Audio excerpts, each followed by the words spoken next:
17 तारीख से यात्रा शुरू होगी और 22 तक नेपाल में, काठमांडू और आसपास के क्षेत्रों में जाना था। जिनका बनाया हुआ नेपाल, जिनका बसाया हुआ नेपाल, वो गुरु गोरखनाथ।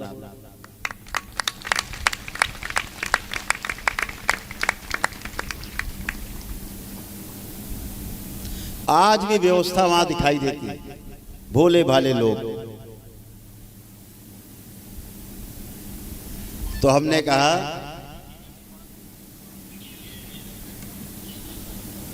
कि शिवाय अवतार महायोगी गुरु गोरखनाथ जी से यात्रा की अनुमति तो ले ली जाए।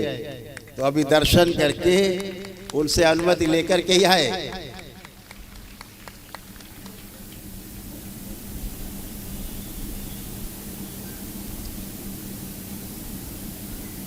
नेपाल यात्रा की ये शुरुआत है केवल, बहुत कुछ होना बाकी है नेपाल में। बहुत सुंदर नेपाल बनना है।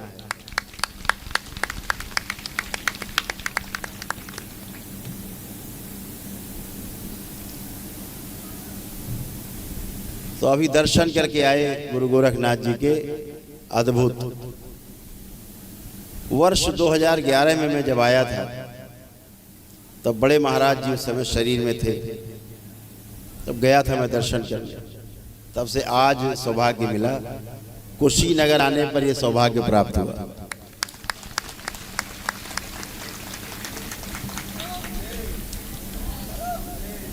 हम तो कुशीनगर में और गोरखपुर में कोई फर्क ही नहीं समझते, एक ही लगता है, हमें सब एक लगता है, कोई फर्क नहीं दिखता। हमें तो नेपाल और गोरखपुर में फर्क नहीं दिखता, भारत और नेपाल में फर्क नहीं दिखता, एक ही जैसे लगते। ये गुरुओं की महान परंपरा ने जोड़ा हम सबको। आज तमाम दैत्य स्मृतियां सक्रिय हैं और वह दैत्य स्मृतियां रोटी और बेटी के संबंध को तोड़ देना चाहती हैं, जो दरबार हरगिज नहीं होने देगा।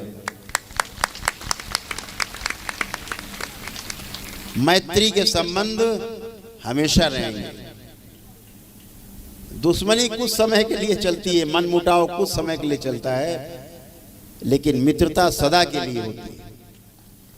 इसलिए इसे कोई तोड़ नहीं सकेगा।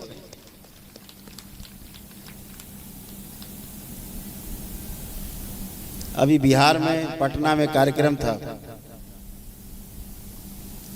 दीपक जी आए हुए हैं भागलपुर से।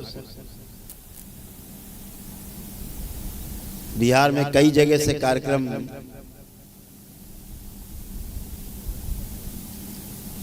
की अनुमति मांगी जा रही थी, तो दरबार ने भी भागलपुर में 3 और 4 मई को कार्यक्रम करने की अनुमति दे दी है।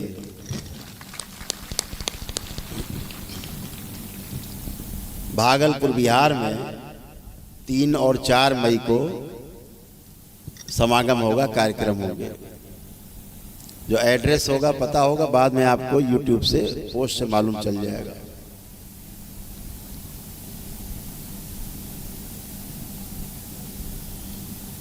आपने शिव कथा सुनी, अब हम सब अपनी कथा पे आते हैं, स्वयं की कथा।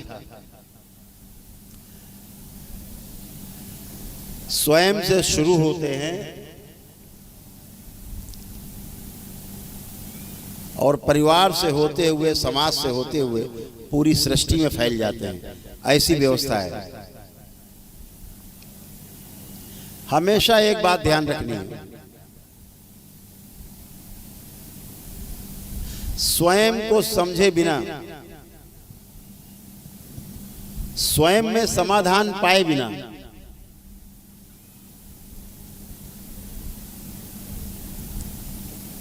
चाहे परिवार हो और चाहे फिर समाज हो, आप किसी को नहीं समझ सकते, न समझ सकते और न समझा सकते। इसलिए आवश्यकता जो सबसे बड़ी है, स्वयं को समझने की आवश्यकता है। इसीलिए जितने महागुरु हुए उन्होंने एक ही बात कही अपने को जानो, स्वयं को जानो। जब तक स्वयं को नहीं जान पाते तब तक आप सामने वाले को नहीं जान सकते।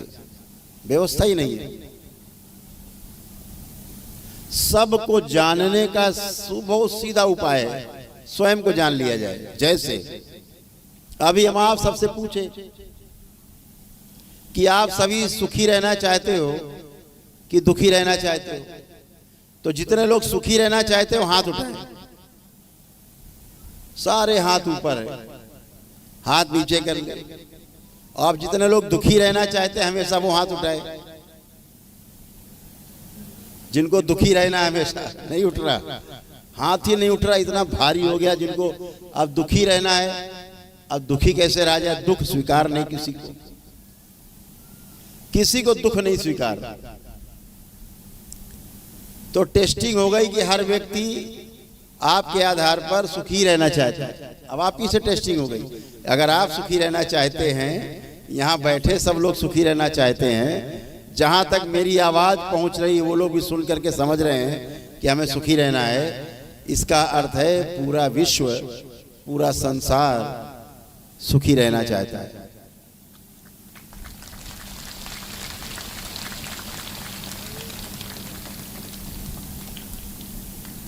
समस्या कहां है?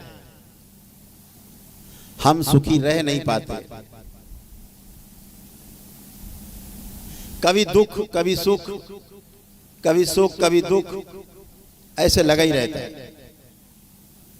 कभी आराम कभी पीड़ा बनी रहती है।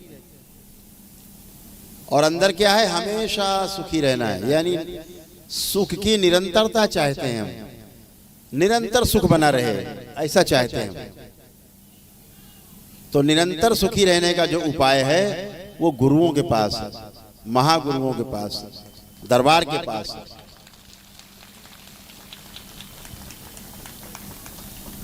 तभी दरबार कहता है एको हम द्वितीयो नास्ति, न भूतो न भविष्यति।